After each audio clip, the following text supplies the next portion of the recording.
Normal people become terrified of criminals. Shots were just fired. Police just came out and told us, and we're headed there right now. They become terrified of their own government. From Chris Pavlovsky, the CEO of Rumble. He tweets, "I can confirm this attack has been unprecedented and has been happening since this weekend. Rumble, for those that are just tuning in, has been under a cyber attack, and this may be related to Alex Jones. But look, let's be real. Rumble is really challenging the machine. Alex Jones was restored on X, and it was announced that he would be appearing on Steven Crowder's show. This morning, all of a sudden, Rumble is slammed. Viva Fry tweeted, "I was planning to go live, but Rumble and locals are down. Apparently, it is a massive, unprecedented attack, one that is likely politically motivated. If I have any updates, I'll let everyone know. Godspeed, Rumble." Chris Pavlovsky followed up by saying, "I also suspect it is political, coming from activists and or organizations who want to censor our creators and related to J6 videos being posted on Rumble." 2024 is 2 weeks away. It is going to be wild. When he was in, I was like, you got to decentralize this service. And I know he knew I was right. And we also both know the momentous amount of effort that would require, and especially the challenge to stream video from like a mesh. But I know Chris is thinking about it. He's a server master. But as long as that Rumble thing is on local servers or centralized on big datas, man, it is target. And it's like when you're a sitting duck, man, you're in a rough position as a tech company. Now, who's really behind these attacks? That's a question that I'm kind of asking myself. I have my clear speculations. I have a clear answer to who would be invested in stopping these conversations from happening. But Rumble is on the up and up. It's becoming a very serious contender to one of the biggest online media companies in the world, a monopoly on the industry that, of course, abuses their power routinely and hosts particular shows and platforms like that are major. And when they see a competitor coming out and doing their job better and allowing the free market to actually speak and represent itself, holy cow, that is a danger to their business. That is a danger to their industry. And I wouldn't be surprised if it's the competition saying, we got to shut it down before they take our cake.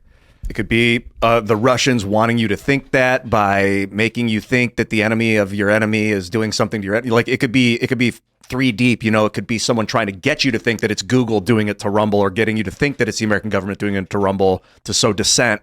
But I think the most obvious answer is it's someone that didn't like the politics. Yeah. Whoever it is. Well, I think you bring up a good point. I think oftentimes we have an enemy like the CCP, for example, and a lot of times we see these cyber attacks and it gets blamed on the CCP. And it's peculiar because even the people that do business with the CCP will say that, people like Joe Biden and the administration, and will say, oh, it's the CCP, it's the CCP. Well, I wonder how many times they blame it on on our enemies when really it's them. Like you saw with the whole balloon situation. Oh, well, it's the CCP, but for some reason we can't shoot it down. Well, we had our reservations about that. We weren't exactly certain that was the case, given what the government has done in the past. But I think that they do take advantage of our enemies and they blame it on that. I think in the case of Rumble, obviously Rumble wouldn't be the ones to blame it on a fake enemy, but I can see like some sort of story coming out blaming it on the CCP or something like that, or maybe even Russia. But I think as people who are in tune with politics, we have to be careful that we don't allow them to use our enemies as a way to get away from their own responsibility of the fact that they did it, because the government's obviously never going to tell us, oh, we did it, or YouTube's never going to be like, we did it. I don't think we're ever going to find out who's really responsible here and who actually did do it. It could be a lot of different people too, working in conjunction. Absolutely. Mm-hmm. I think a lot about the CCP like that, because although I am concerned with that authoritarian economic, autocracy, whatever, oligarchy, I guess, communist oligarchy, I don't want to say that's just the purest evil on earth and because then it's just going to send the U.S. to war with them, and I don't want to do that. Right. I want to avoid that. Well, it's the same thing they did with Russia. I mean, they make Putin out to look a certain way, and it's like they make him look like he's some evil dictator, but it's like no one actually breaks down his reasoning for what he's doing. Nobody actually, and it's a disservice to ourselves because then we don't actually understand who we're dealing with. Whoever side you're on, it's a disservice to not understand who your supposed enemy is. But they don't want you to think about that, because if you did think about it and you did start researching it, you might actually realize that they've lied to you about who he is and who our enemies are in general. So they make it out to be like, oh, don't question it. They're just your enemy. It's just your enemy. Don't question it. But there are so many people who just don't want to be involved in politics and want to plug their ears and just say, la, la, la, la, la. They want to live in denial. And, man, I think they're the last ones off the Titanic if they even make it off. The people who are, imagine this, you're on the Titanic and hits an iceberg and you were standing near the front of the ship and saw it happen. Well, you knew what to do. You knew, okay, bad thing just happened. For all the people who are like down in the ballroom just having a good old time saying we don't care and we're not paying attention, those people didn't make it. There's going to be a lot of people who don't make it. That's right. But at the same time, I say that, but I think more than ever, people are getting the opportunity to finally speak to each other and find out what's really going on. I think there is an opportunity to awaken a lot of people. There are some people that still love to have their heads in the sand and their tuchuses up bare laid for whoever wants to go out there and take it. And those individuals, I think more and more now, especially with Bidenomics, especially with the Build Back Better policies, are seeing the real cost of being ignorant to politics. As of course, if you ignore politics, politics is not going to ignore you. And a lot of people have been bamboozled, have been screwed over. And now they're saying, hey, hold on, maybe I should be paying attention to what's going on here because this actually does have a real effect on my life. So in one sense, yes, I do see people kind of being blind to certain situations, but I do see those blinds being lifted now more than ever.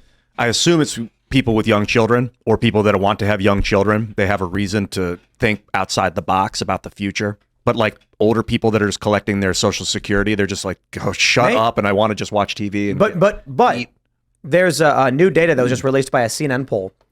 Donald Trump, I think it's in Michigan, has a lead of 40 points among people who did not vote in 2020.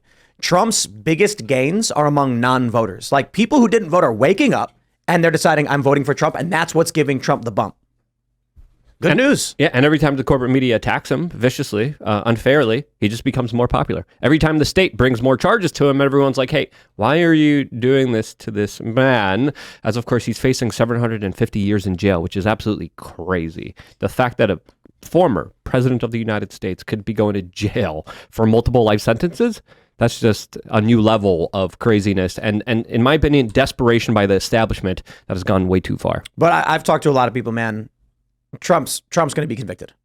Yeah. Now the interesting thing is, I could be totally wrong. Why? Trump has petitioned the Supreme Court, and I believe the Supreme Court has just said they will take up the case. Trump said you cannot criminally charge a person for what they did as president, and I believe he is correct. The president must be impeached first. Impeached, then criminally charged. The reason for this is war, conflict, crisis. The people need to say that this duly elected representative is not fit because of high crimes and misdemeanors. Afterwards, we can say what they did was criminal. The reason being, if you could just criminally charge a president whenever you wanted, then every state would file criminal charges immediately against the president because they didn't want him to be president. Yep. It would be like, imagine the Civil War. After the Civil War, they're having elections. Yeah, a former Confederate state would just be like, we were criminally charging the president with these things. Yeah, country would never move forward. What's going to be the reaction of the people when he does get indicted, when he does get arrested? He was indicted. He was arrested. when he does get convicted and put in jail. But there's probably going to be even more indictments. There's probably going to be even more charges with the way that things are going. But when he's in jail, how will the American people respond? That's the question. I think they're listening to people like us, and they're wondering, waiting for us to tell them what to do. That's like the scary part, kind of, in a way, is like not the responsibility, but also like how things are hanging by a thread right now. And people need guidance. I know what they need to do. They need to buy Cast Brew coffee, the greatest cup of coffee. I'm kidding. Also, work out. Yeah. Take care of yourself. That's work a really out. point. Yeah. Because Tucker was talking about that the other day, sort of. He was saying, like, because of all of these indictments and everything, like, I've become a bigger Trump supporter is what he's saying. And I think a lot of Americans feel that way. And I think that would be a breaking point for a lot of people. And I don't, it's hard to say what they would do per se, but I think that would certainly be crossing the line for a lot of people who in the past either voted for him because they liked his economic policies or thought he was a better option. But I think that as he gets indicted more and more, and that's not even my opinion, these are just statistics too, more people are supporting him openly and more fervently than ever before. And I think that means something for if that does happen. What if they do throw him in jail? That'll ultimately probably will mean he would die. The guy's really old, and we all know that they would possibly do something to him in prison, right? So how old is he? 78? Yeah, in his late 70s. But it doesn't even matter. Like, they would, they'd probably kill him. Like, 77. They would find some way to kill him.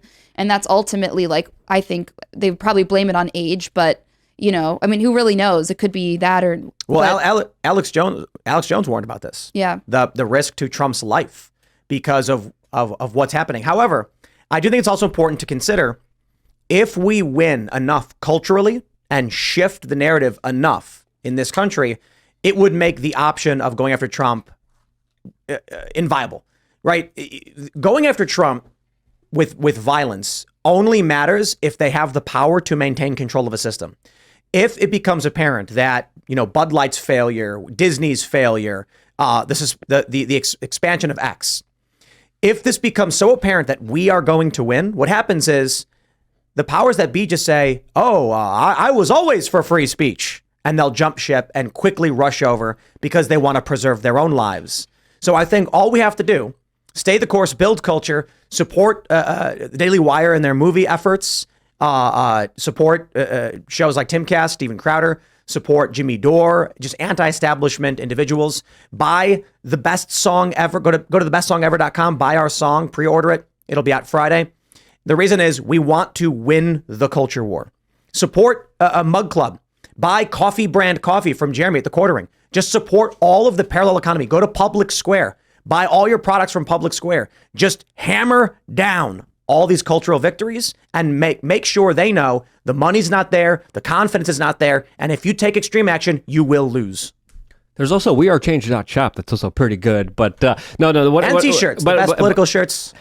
.com. But what I wanted to say to kind of add to your point, they are playing a very dangerous game. It is extremely risky. And some people have even theorized that they're trying to push the American people over the edge, that they're trying to kind of spur a reaction to them that will create a problem that they're going to have a solution for. So that's also something to kind of think about here, looking at everything else. But as you mentioned, Tim, a lot of people are really banking and hoping that the election is going to solve a lot of problems for the individual. It's not. What will solve the problems are people taking personal responsibility for themselves, are people who are going to decide to vote with their clicks, their likes, their views, their dollars, saying, hey, I'm going to support the local farm over there. I'm not going to support Walmart. I'm not going to support big factory farming. I'm going to go get some, things like raw milk if they're good for you. I'm going to actually do some homework and research into the ways that we are being poisoned, into the larger biological war that is being waged on men and women in this country. I'm going to make sure I am the strongest, best version of myself, and I don't need the system. I'm not going to feed the system. I'm going to live outside of it in my own free, honest, real way. That right there is a beautiful act of resistance. I got a fact check, Patriot with a good fact check saying after being convicted on impeachment charges, Tim, President Trump was impeached. He was not convicted. So I'll clarify what I'm saying. The argument from Trump is that you must be impeached and convicted, then you can be criminally indicted and criminally convicted. Trump was impeached, which is effectively an indictment. The Senate voted no, and then he was not convicted. So until that happens and he is successfully convicted following impeachment, none of this matters. Thanks for watching this clip from the Timcast IRL podcast. Hang out with us live Monday through Friday at 8 p.m. and become a member over at timcast.com for uncensored, members-only shows exclusive. Thanks for hanging out, and we'll see you all next time.